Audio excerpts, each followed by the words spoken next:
2005, j'étais conseiller agricole à la Chambre d'agriculture et à cette période-là, Pierre-Emmanuel Desèvres, donc un Thouarçais, est venu avec une idée un jour et m'a proposé de travailler sur les énergies renouvelables et plus particulièrement sur la méthanisation collective et agricole. Cette idée me paraissait très intéressante et méritait d'être présentée au groupe d'agriculteurs que j'animais à l'époque.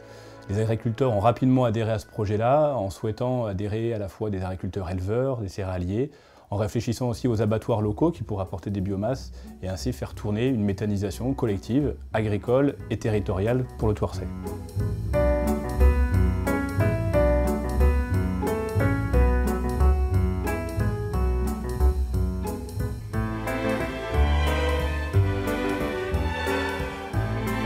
Cette idée qui paraissait un petit peu compliquée à mettre en œuvre, en fait, mais finalement on était sur un territoire qui était très favorable d'un point de vue technique, puisqu'on avait des agriculteurs motivés, producteurs d'effluents d'élevage, des industries agroalimentaires, mais aussi un accompagnement de la part des élus, que ce soit au niveau de la région, au niveau de la communauté de communes du Thouarçais.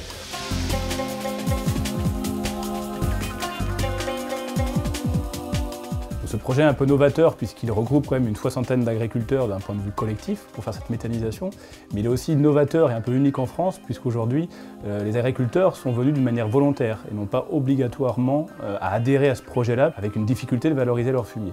Ils ont adhéré, ils ont vu l'intérêt qu'ils pouvaient avoir à leur exploitation agricole et le fait de ne pas être sous la contrainte, on a des agriculteurs qui se sentent bien dans ce projet-là et qui souhaitent aller de l'avant pour essayer de redorer leur image, c'est ce qu'ils citent aussi, c'est important pour eux, de faire mieux pour leur exploitation, mais aussi mieux pour l'environnement.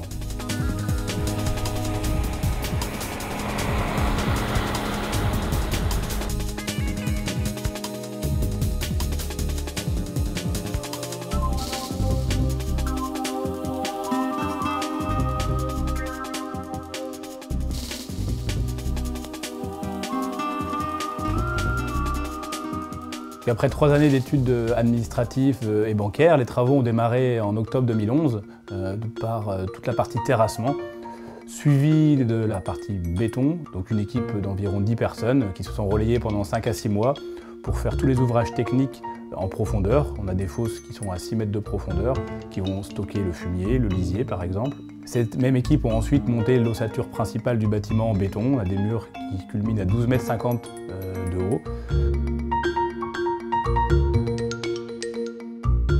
Sur laquelle ensuite est venue s'appliquer la charpente. Donc là aussi une charpente bois qui a été installée sur l'ensemble du bâtiment. Ça s'est terminé courant juillet 2012.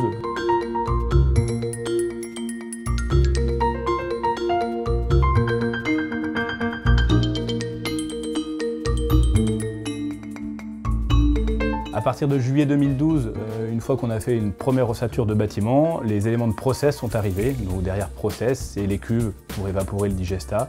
Ce sont les grosses cuves de digestion, les fameux méthaniseurs. La partie broyeur de fumier qui est arrivée plus dernièrement, là, au début 2013. On a aussi toutes les installations au fond des cuves, les agitateurs. La partie moteur, quant à elle, est arrivée courant septembre, puisqu'elle a pu recevoir ensuite toute la partie tuyau. La partie tuyauterie ont démarré à partir du mois d'octobre 2012 et va se terminer au mois d'avril 2013.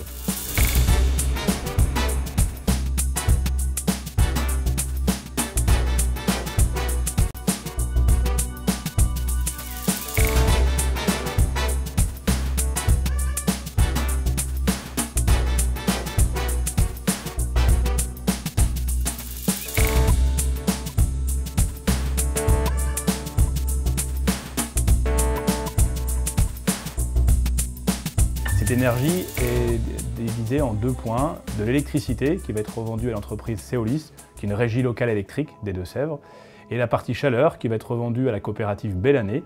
Cette coopérative va utiliser la chaleur pour fabriquer de l'alimentation pour le bétail.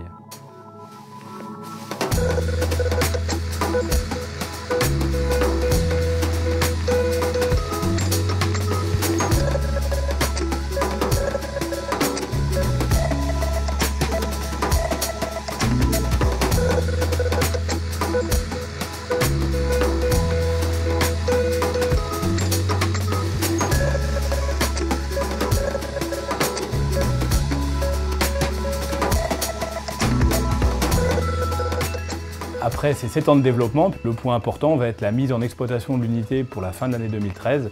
de mettre en place la logistique avec les agriculteurs, les camions qui vont aller chercher les fumiers au bon moment, à la bonne heure, qui ne donnent pas de contraintes de plus que ça aux agriculteurs, d'aller chercher les déchets auprès des industries agroalimentaires, de faire fonctionner l'unité afin de produire réellement notre électricité et la chaleur que nous pourrons vendre à nos partenaires.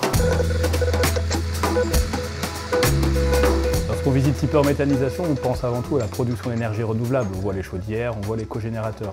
Pourtant, il y a une valeur primordiale et c'est sur cette valeur-là que les agriculteurs ont adhéré, c'est la valeur agronomique. L'utilisation du digestat sur le territoire thouarçais va permettre à peu près l'économie de 660 tonnes d'engrais chimiques par an. En adhérant au projet Tipper Méthanisation, les agriculteurs vont améliorer leurs pratiques, c'est la première chose. Mais en adhérant aussi à ce projet-là, ils vont aussi améliorer les pratiques sur le côté environnemental, produire mieux avec moins, mieux éventuellement du rendement toujours au rendez-vous, mais avec moins d'engrais chimiques. C'est aussi moins d'impact sur la partie environnementale et permettre aussi au métier d'agriculteur d'être producteur de viande, de lait, de céréales, mais aussi d'être producteur d'énergie en même temps pour vraiment prendre conscience aux citoyens que l'agriculture est vraiment au cœur du territoire, à la fois en tant que production de matière, mais aussi production d'énergie.